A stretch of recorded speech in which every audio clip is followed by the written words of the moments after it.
Hey there, Mama. Welcome back to another episode of the Working Mama podcast. Have you experienced mum guilt? I bet the answer is yes. In a study in the UK last year called Careers After Babies, I actually had the author of this on the podcast last year. She did a research and actually said that 98% of all mothers experience guilt at some point or another. I'd love to meet actually those 2% of women that don't. So this week on the podcast, I'm speaking with Sarah Purins, who holds a Master of Counselling, a Bachelor of Psychological Science, and is a trained life and mindset coach. She is passionate about empowering women to take control of their time, break through the feelings of mum guilt, and achieve unshakable confidence to achieve work-life harmony. So Sarah and I actually have a great chat around mum guilt and strategies to manage this. And she has a really great way to manage this with the acronym of GUILT. And as always, if you could leave an amazing rating and review, that would be amazing as well. So I hope you enjoy this episode. Welcome to the Working Mama podcast, a show that provides real-world tips, tricks, and advice to all working mamas on how they can have a career, family, and hopefully one day break the glass ceiling. Welcome, Sarah. Welcome to the Working Mama podcast. How's your day going so far? Pretty good so far. It's only 10 a.m. though, so yeah, we'll see. The day is still young, although with kids, Still very young. Yeah, I don't know about you, but I've certainly already had an eventful morning. So.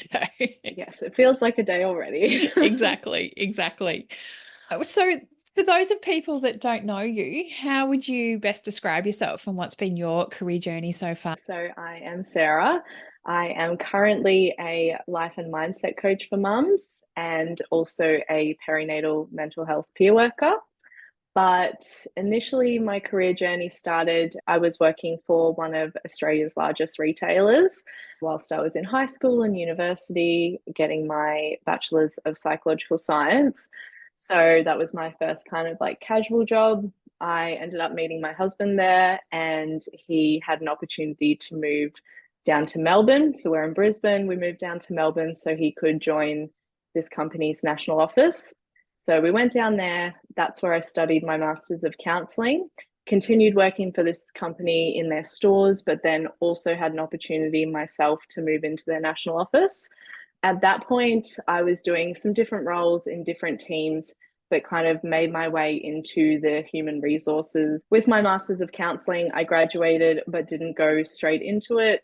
And I think that's because my nervous system kind of loved the safety and security of this corporate career that I'd fallen into.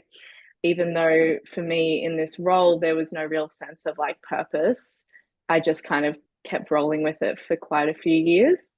And then COVID hit and we were living in Melbourne. So life changed overnight. And whilst I was very luckily still able to work looked completely different. And having that opportunity to work from home full time just kind of unlocked a curiosity within me, I guess, to be like, maybe there's a different way of working that means I don't have to spend my entire day commuting and working and commuting and then seeing my husband for 10 minutes and then going to sleep.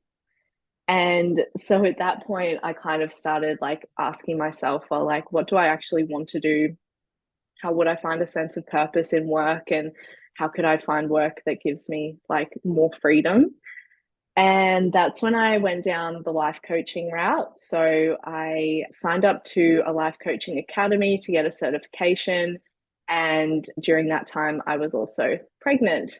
So there was a lot going on in this period of COVID, living in Melbourne, away from all our family and supports, being pregnant, studying life coaching. And then I went on mat leave, graduated from the life coaching course, and then 2 weeks later, birthed my daughter.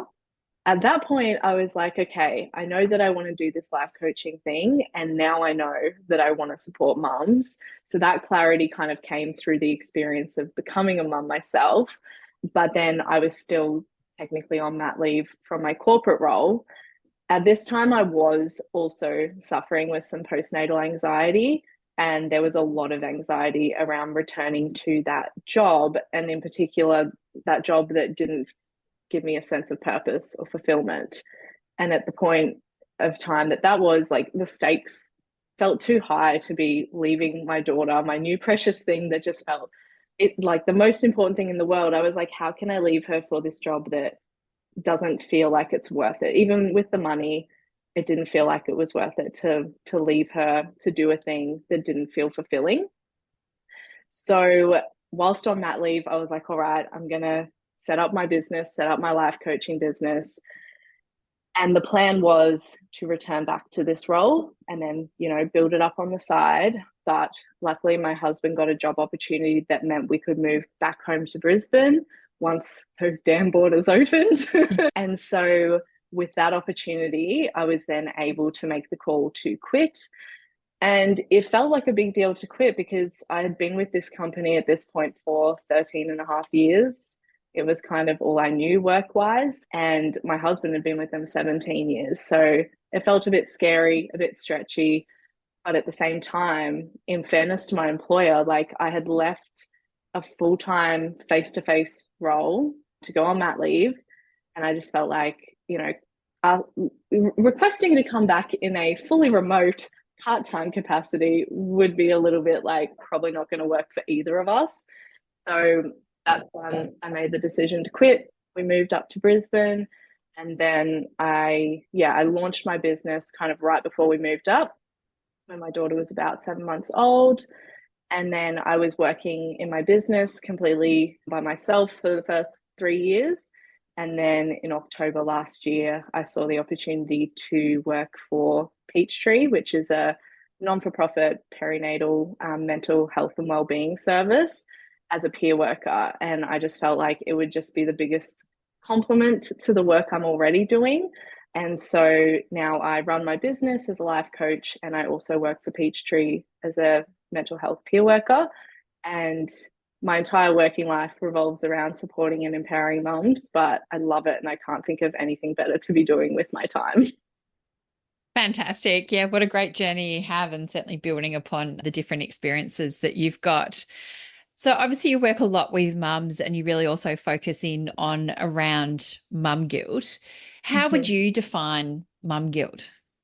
Yep. So my definition of mum guilt is the feelings associated with not knowing, being, or doing enough, or in quotation marks, the right things when it comes to raising our child or children. So I like to think about mum guilt as like waves at the beach. So it comes and it goes and it comes and it goes.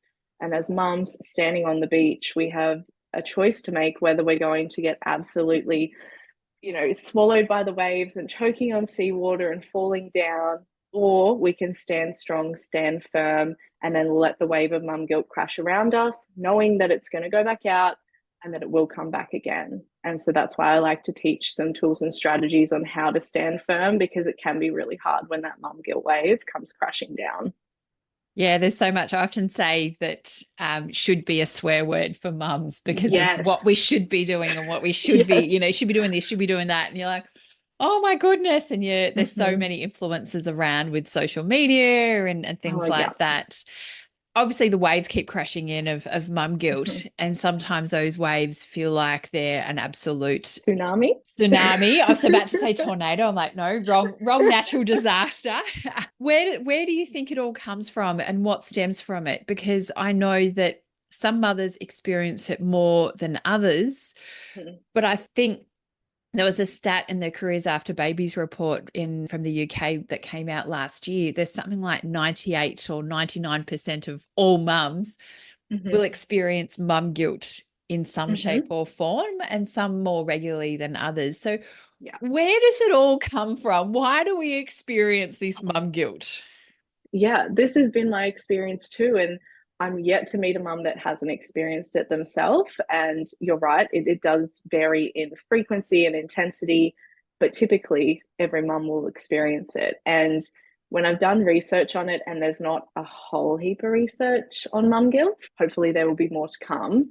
But there is a theory that it is like an underlying biological setting within us, this like feeling of mum guilt or inadequacy.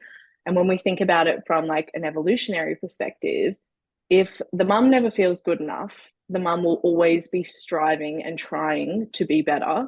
And then the likelihood of her actually being better and providing better care is higher.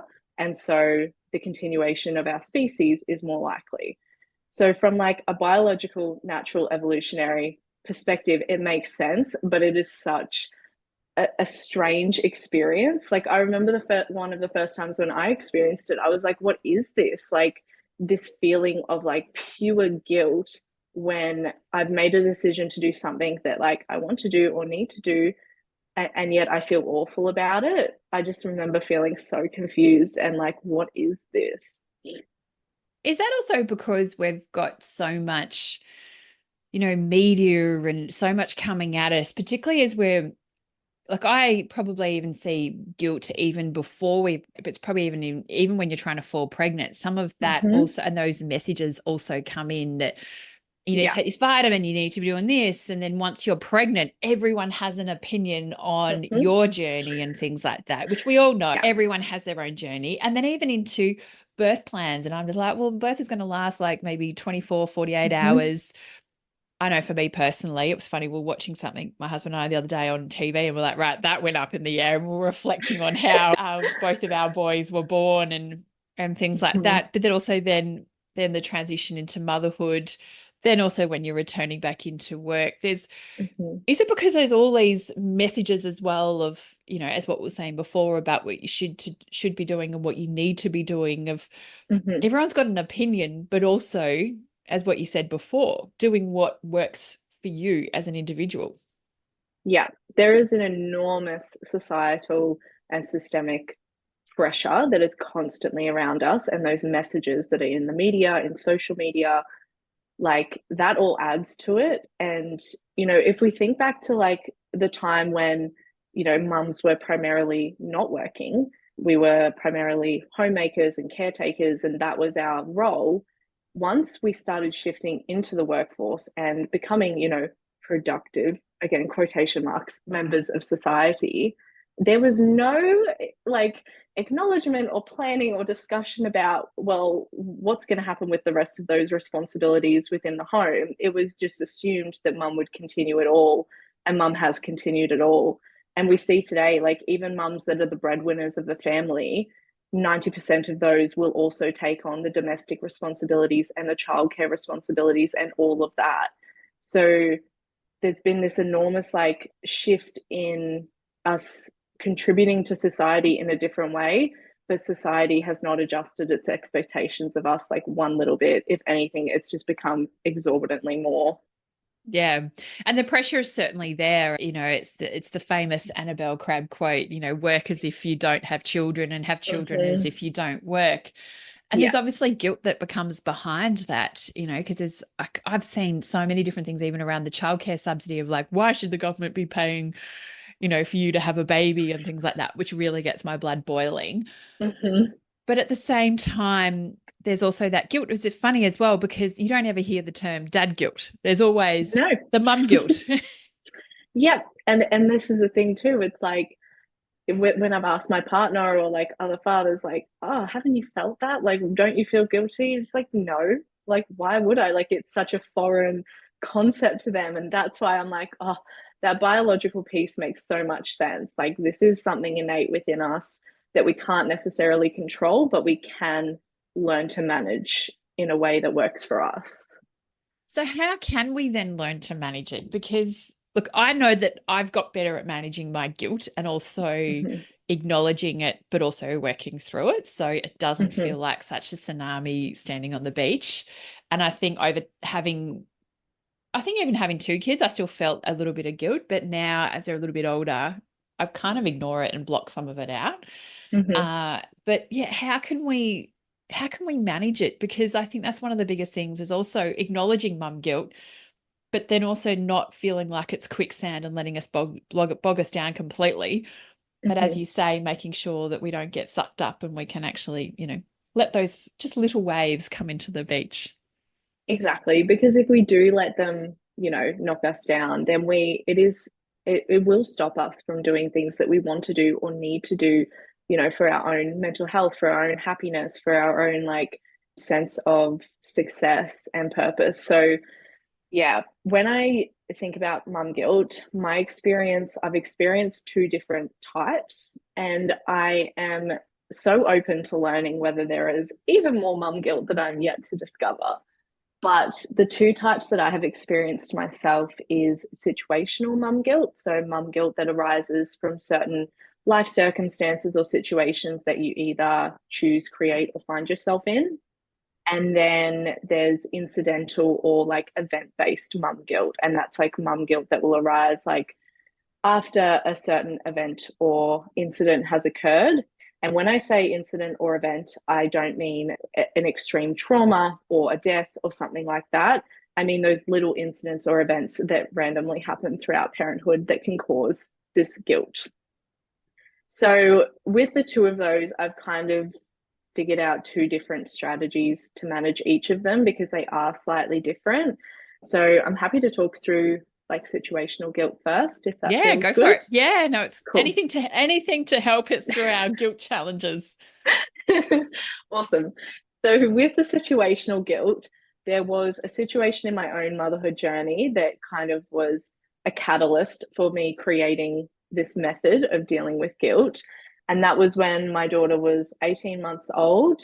My husband had to go overseas to work for 3 weeks. And I like gradually got more and more depleted as he was away. And by the second week or end of the second week, I was really struggling. At this point, she was still waking like 5 times a night at this point.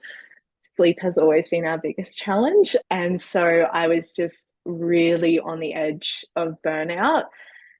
And so when I said to my husband, like, I'm struggling, he could see me on the monitor. Like, it was like his daytime, my nighttime, like 2 a.m. And he's like, man, she's really not having a good time.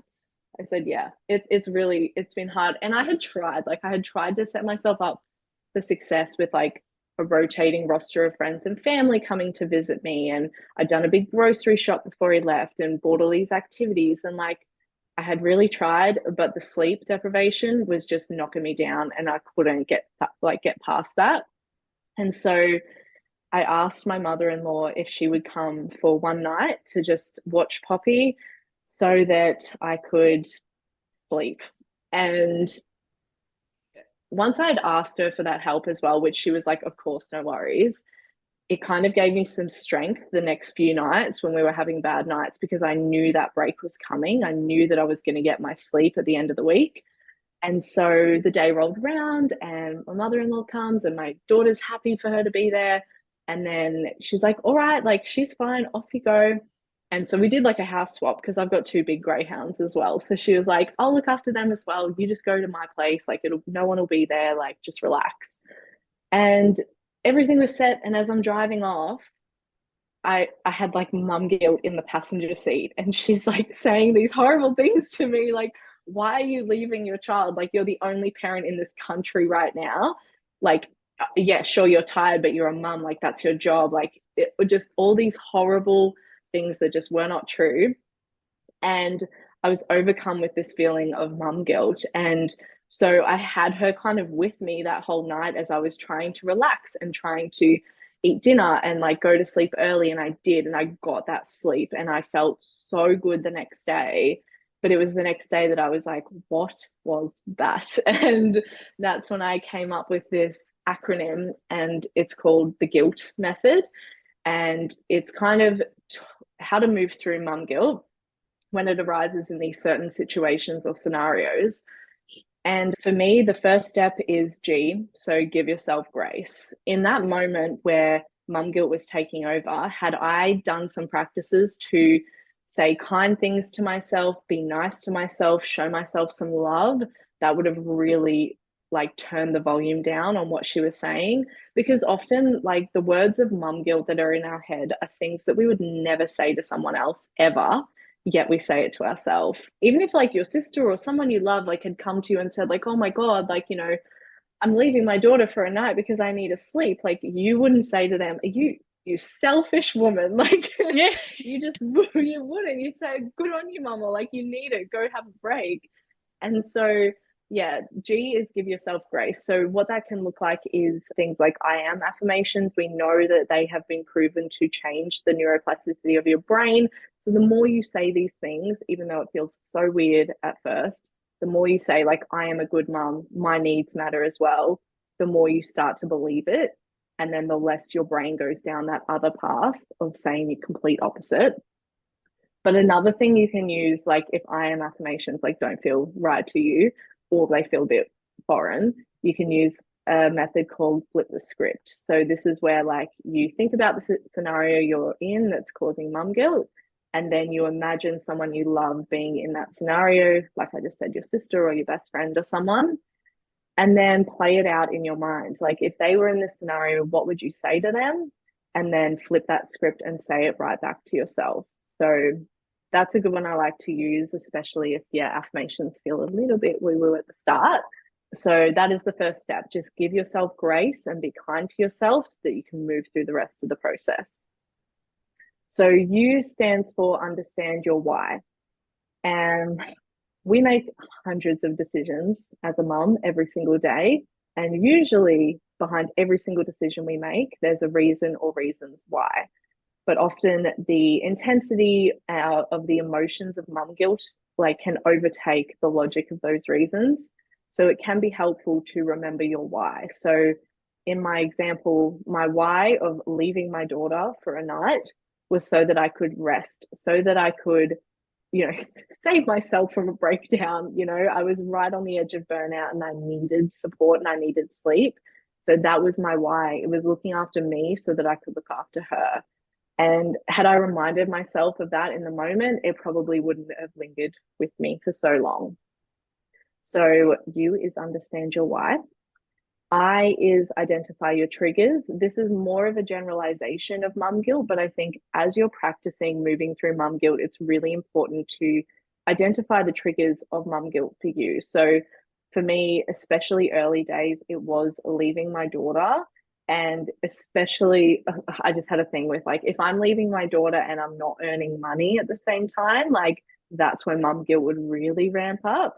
I've really moved through that now 3 years down the track, thank goodness. But at the start, like that example, that was one of them. Like I wasn't going to go and earn money, I was just going to go and rest. And for me, that felt like a reason to feel guilty.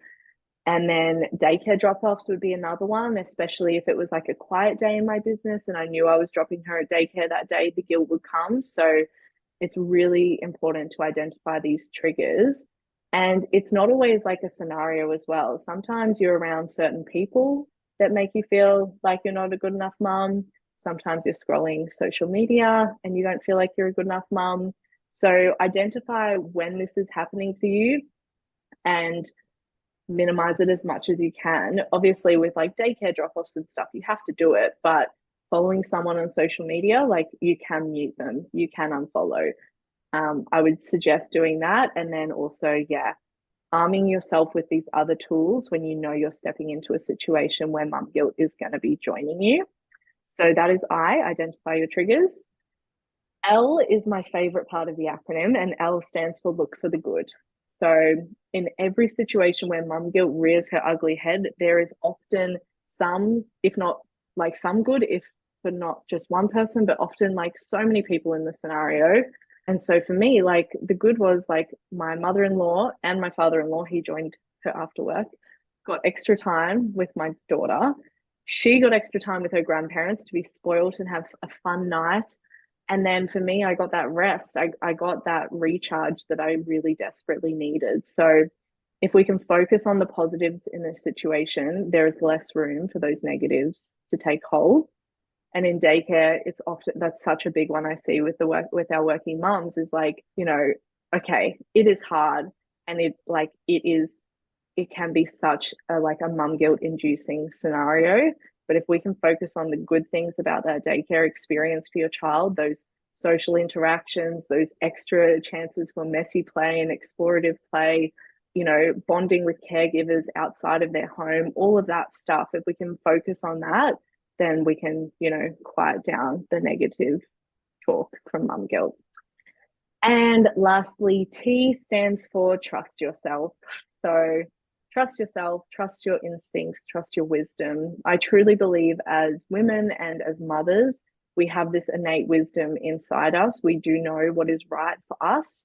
And when we have children, we do know what is right for them.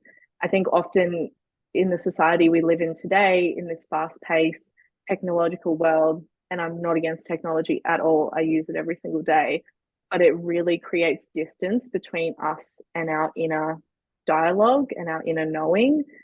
And so I think being able to reconnect to that, whichever way feels right for you, as often as you can, is super important to help build the trust within yourself. So for some people, it's meditation. I have not meditated since before I was pregnant. Like once I got pregnant, I closed my eyes and I wanted to vomit. So have not meditated in my motherhood journey. But, you know, for some people, it's like going on a walk or listening to particular music or just having like a quiet moment in the shower. Whatever it is for you, I just want to encourage you to do that more often, to connect with like the thoughts that are actually going on in your head, to then, yeah, get to that inner knowing and be able to trust yourself. So a summary is G stands for give yourself grace. U is understand your why. I is identify your triggers. L is look for the good. And T is trust yourself. If you move through this process, you will be able to manage mum guilt more effectively and efficiently each time she comes. Yeah, I think it's definitely a great acronym to actually then stand by. And I think also, I think knowing your why and having that North Star of understanding your decisions, understanding why certain things are happening makes such a difference, because you really can really come back to that as a core foundation of, yes, I need rest. I'm dropping off at daycare for both benefits of yourself, but also your child and things like that of, even your why as a family. It's sometimes a really good thing as well to not just, and some of this as well around mum guilt, we try and, I don't know what your experiences are, but sometimes we internalize it so much. We don't vocalize it. And we think we're the only ones going through it. When, fun fact, as I said, 98, 99% of all mums go through it. I'd love to meet the 1% mum that doesn't. But I think also verbalizing it as well with your partner, with your husband, to actually then say, look, this is what I'm experiencing, but also then coming up with your why as a family. So I know in my family, we want to eat dinner as a family every night. So my why, I've got to leave work, generally it takes me about an hour in the commute. So if he's working from home, he'll do some of the times the pickups, and it's just all this mad rush. But my why of, leaving early, and early I say in inverted commas, is because, we want to have dinner as a family, and that's really important to us. So it's also, I think as well, don't just look at this from an isolated viewpoint, some of that guilt, and also how can you shed it? How can you have that conversation? If you're feeling really bad at daycare drop off, ask your partner to do it, or your husband. I have to confess, my husband does more drop off and pickups at daycare and childcare and that than what I do, partially just because of the commute. But certainly in the past, I remember dropping him off the first time. He was crying and I'm like, oh my goodness, what am I doing? There was so much guilt, tears in my eyes when I'm first going back to work. Yeah. Is this really right? But I was like, I had to really come back to, no, I know why I'm doing this. I'm going to get through it. It's going to get easier. And then it's so much better in the long run. But as well, don't be afraid to talk about it. I think that's also what you said in you asked for help. You opened that door for help. And sometimes if we're experiencing guilt, it's just verbalizing it, asking for help and not being afraid of it. Because as you said, that's your job. We need to really also debunk what's the mother's role as well. Exactly. Yeah, the guilt will just increase if you're trying to do it all on your own. Yeah, and we also, as you said, we have these things about what we think mums should be doing and what we can do. Gender equality, if you're a listener a few times, you would have heard me many times say this. Gender equality actually starts at home. The more that we can share the load, share the burden and all the tasks that need to be done, that way you can probably also then divide and conquer some of that guilt that you may be experiencing of, oh, I've got to have the perfect dinner every night. Well, way to overcome that, get someone else to cook. Yes, it may Yep. not be up to your level of standard and things like that. My husband's got his great dishes. I'm not allowed to cook spag bowls in our family because he does it too well. And the kids always eat it and things like that. But there's no Hmm. guilt on my behalf because I haven't cooked. He's done it. I've shed that. So Yeah. it's also some of that about the notion and the story, as you were saying, about the, looking for the guilt, but also identifying your triggers. Hmm. Where are they coming from? And how can you potentially as well shed that guilt? We don't Yeah. have to carry it. It's exhausting. One of the Hmm. biggest factors of women at the moment is burnout.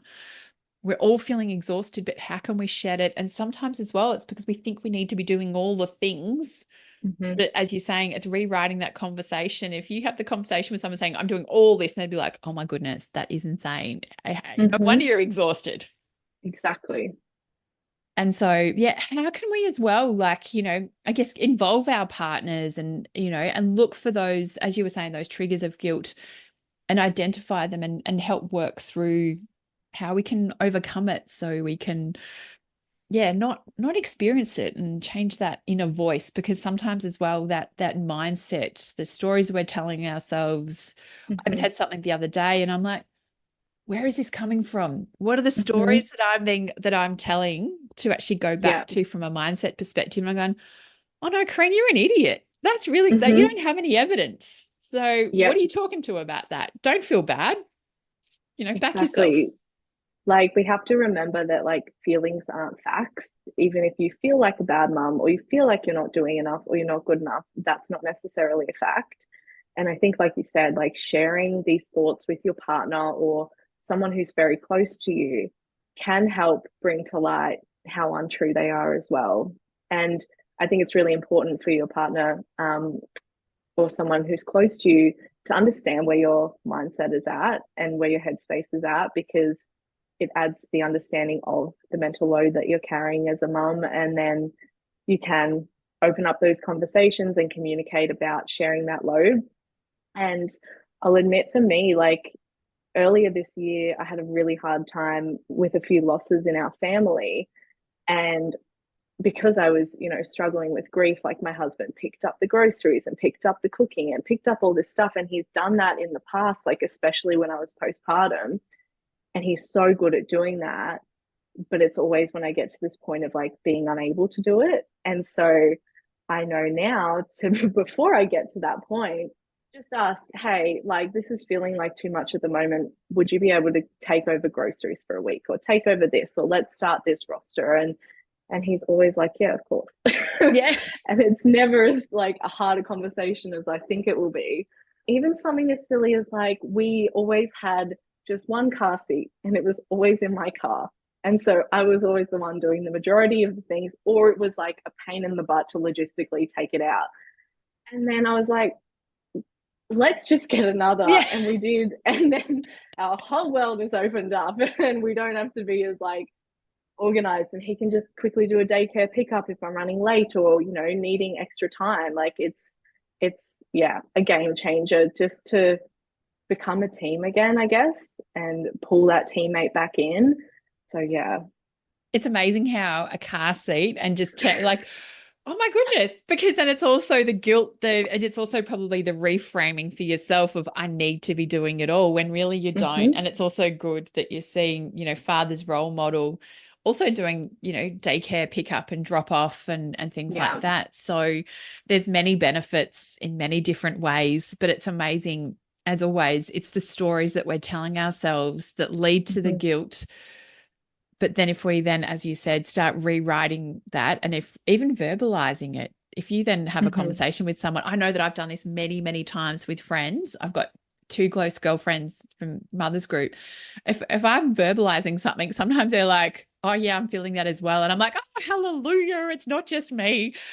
Or if Yeah. I'm being completely silly, they'll slap me back into of like, no, Karina, you're fine, and things like that. And so Yeah. a little bit of that imposter syndrome as well that can come along. But it's amazing as Yeah. well, just the little triggers, is what you said. They can sometimes just, you think you got everything together, and then just that little thing just peeks its little annoying head in. Hmm. But then you then if you've done some of, as you're saying, like some of that work early on, understanding it, understanding the triggers, understanding your why, you kind of pulls you out a little bit quicker down that. Otherwise, you're going down that awful black hole. And it Yeah. can take quite a while and a bit of work to get out of it. And I know Hmm. even from, I travel a little bit for work and in my corporate job, and it's amazing how many times people will say, "Oh, but who's looking after the kids?" Thinking, I've just got them in the back seat of the car at the airport waiting for me. Uh-huh. But as soon like the dads don't say who's looking after the kids, and I'm about to go Yeah. away in a couple of months for 2 weeks, and I have guilt around it, and I'm going, Hmm. my husband wouldn't, have guilt. He's going to go, he wants to go to the World Cup in a few years for soccer. And I'm going, he doesn't have any guilt around that, but then I do. So as you're saying, it's some of that biological elements, but it's also, why should I feel guilty? I can go Hmm. away and do what I need to do for work. So it's amazing the mindset between males and females, that's for sure. It is. Men are from Mars. Yeah. Yes, yes. Certainly is. So, are there any other tips or strategies that you would say about how to, work through the mum guilt? And I'd also Mhm. say, manage our mindset and those stories that we sometimes tell ourselves. Yeah, so with like the other type of mum guilt, the incidental or like event based, one of the first times I experienced this was when my daughter was in daycare and it was her first like Easter bonnet parade. And she was so little at this point. And I remember like talking to one of the educators the day before about like what's going to be the layout and all of that. And they're like, yeah, if you sit over near that rock, like you'll have the best view, blah, blah, blah. So I got there early, I'm sitting by the rock, and then I'm waiting, and then like all the big kids are coming out and stuff. And I'm thinking, like, where are the little ones? And then after like 20 minutes or so, like I found another educator and asked, and I was like, when are the little ones coming out? They're like, oh, we decided to just keep them back in their area and do Oh, it like no. on theirs. And I was like, and so I missed it. And like, oh my goodness, like felt so bad in that moment. And then like, it was like an Easter party thing. So like she was just happy to see me when I was there. She didn't know I missed a little walk around with her hat on. Like she didn't care, but like, you know, the days after, like I kept replaying it and kept refeeling it, and that guilt just sat with me, and I just felt awful. And we've had like a couple of other like incidences and events that have happened since then where this mum guilt comes and she lingers for a few days. And I've noticed that it's different to the situational mum guilt. And so with the incidental, what I like to teach my clients is this kind of 3-step process, which is a bit more like straightforward and kind of will help you just like let it go, because that's what you need to do with the incidental and the event based mum guilt is let it go because it's done. Like you cannot change it. So the first step is to reframe. So again, your mindset is everything, and this mum guilt in your head is not going to help anything. So reframing the situation. So what had I done? I had missed the Easter bonnet parade, and so mum guilt was telling me, like I'm a bad mum, like I should have checked, I should have known something would be different when like 10 minutes had passed instead of waiting for 20. And so when I reframe it, I'm like, has a good mum ever missed an event of their child's? And the answer is yes. Great mums, exceptional mums have missed things. I'm sure in my own childhood, my mum missed things, but she's still the best mum in the world. So I had to like quickly do that reframe of like, what is the belief that I'm having is that I'm a bad mum right now because I missed it. But the truth is that I'm not. So once you change that mindset, then you can review the situation. So what happened? I arrived early. I got the spot I was told to get. I waited. She didn't come. The plans had changed without me knowing. And then as soon as I knew, I went to her and we had a great afternoon. The Easter Bunny was there. We did some activities. It was fine. She is fine. It's all fine. And so then that is the review step, which is step 2. And then step 3 is reset. Let it go. Do something for you in the next 24 hours that will help you let it go, whether that is journaling about it or just, having a long shower, or going for a walk, or catching up with a friend, doing something that fills your cup and then let it go, let it be done because they're okay and everything's okay. It was just a mum guilt event.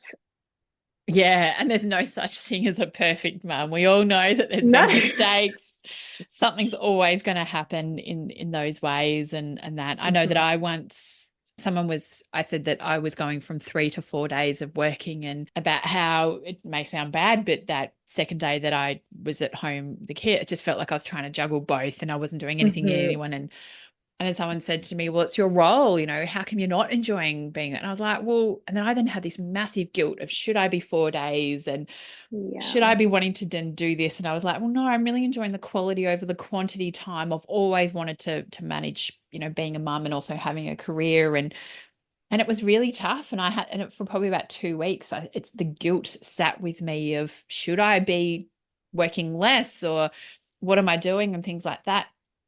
But then I really came back to my why, reframed it, reviewed it. I'm going, well, everyone's got a different situation. This is for me. But Mhm. it's amazing how much it can catch you off guard. But as you say, it's, reviewing that and reframing is so important. You're like, look, okay, I'm just going to let it go and let just stay on your path Mhm. and know your Yeah. why of what you're doing. But it's amazing how much some of those situational things can come up and Yes. surprise you as well from different elements and friends and family that may have a viewpoint that may not necessarily be aligned with you, but Yeah. it can certainly there and create guilt of what people's perceptions of mums are. Mhm. No one's going to say to the dad, oh, why are you working 5 days a week and shouldn't you feel guilty? And they're like, nah, I've got to be Mhm. the breadwinner and this is my role. And Exactly. but also And that's reframing as well.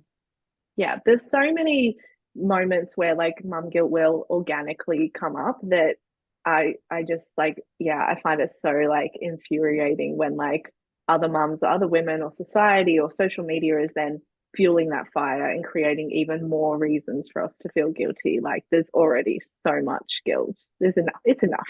Yeah. So what can we then do? What do you think from a societal perspective needs to change to reframe around mum guilt?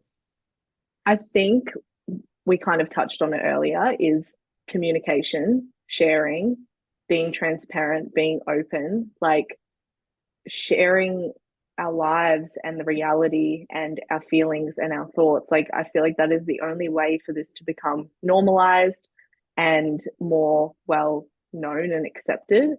And I think the more mums that live in their truth and do the work that feels right to them on the days it feels right to them, like the more this will slowly become the norm. But I think it's going to take time and, micro movements and decisions by mums for it to like have a big societal impact. And Yeah. yeah, and I think social media can be utilized positively in that way as well, with the transparency and with the sharing and with the normalizing of things and experiences. So yeah, that's definitely a tool we could use. But yeah, I think it's going to take time.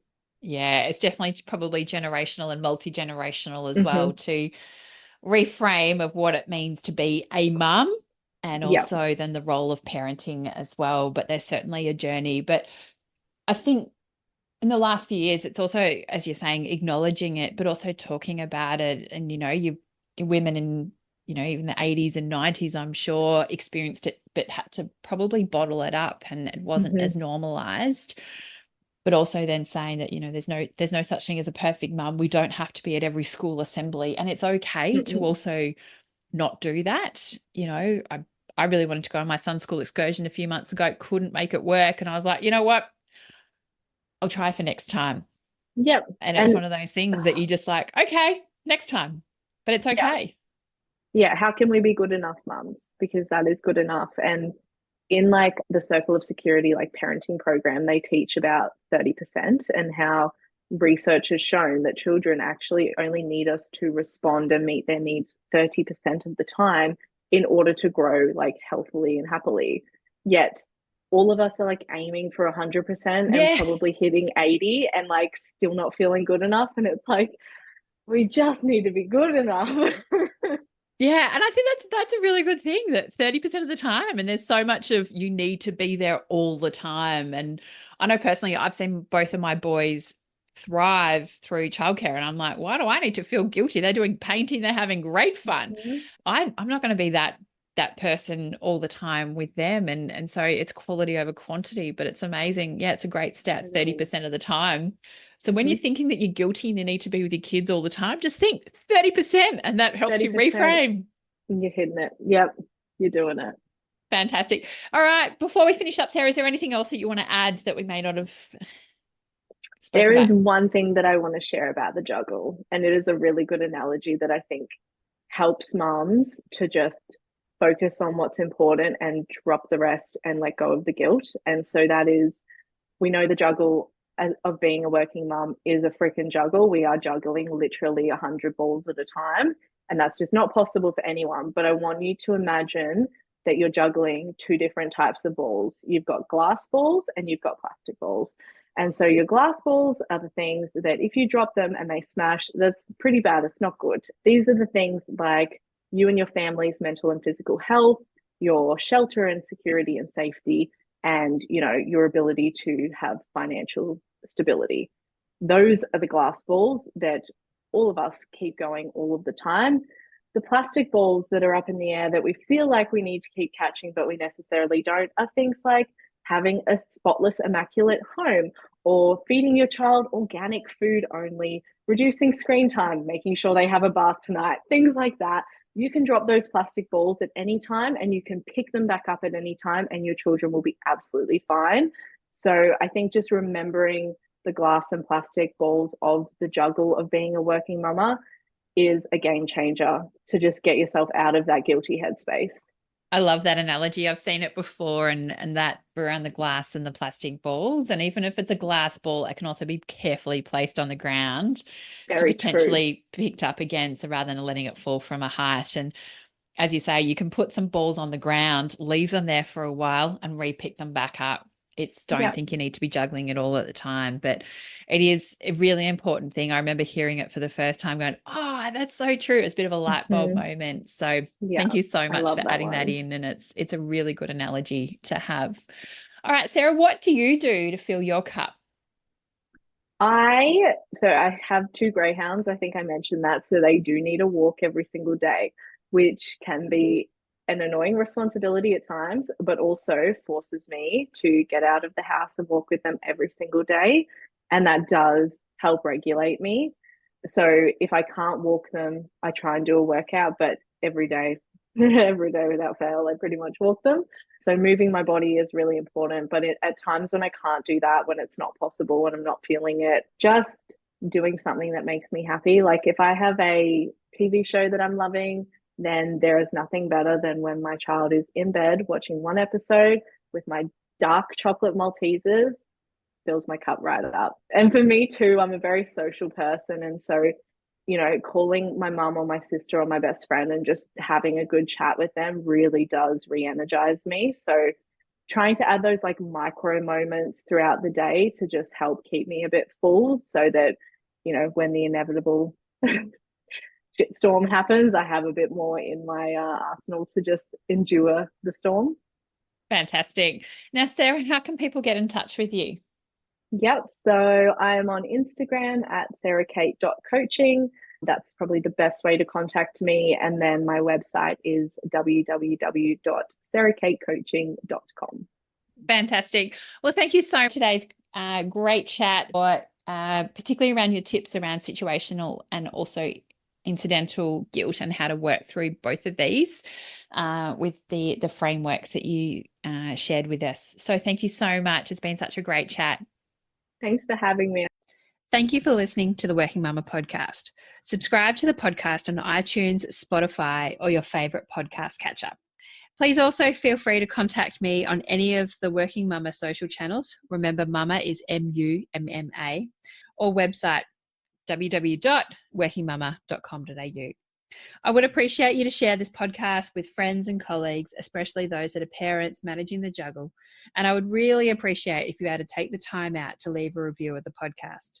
Thank you, and see you next time. Have a great week.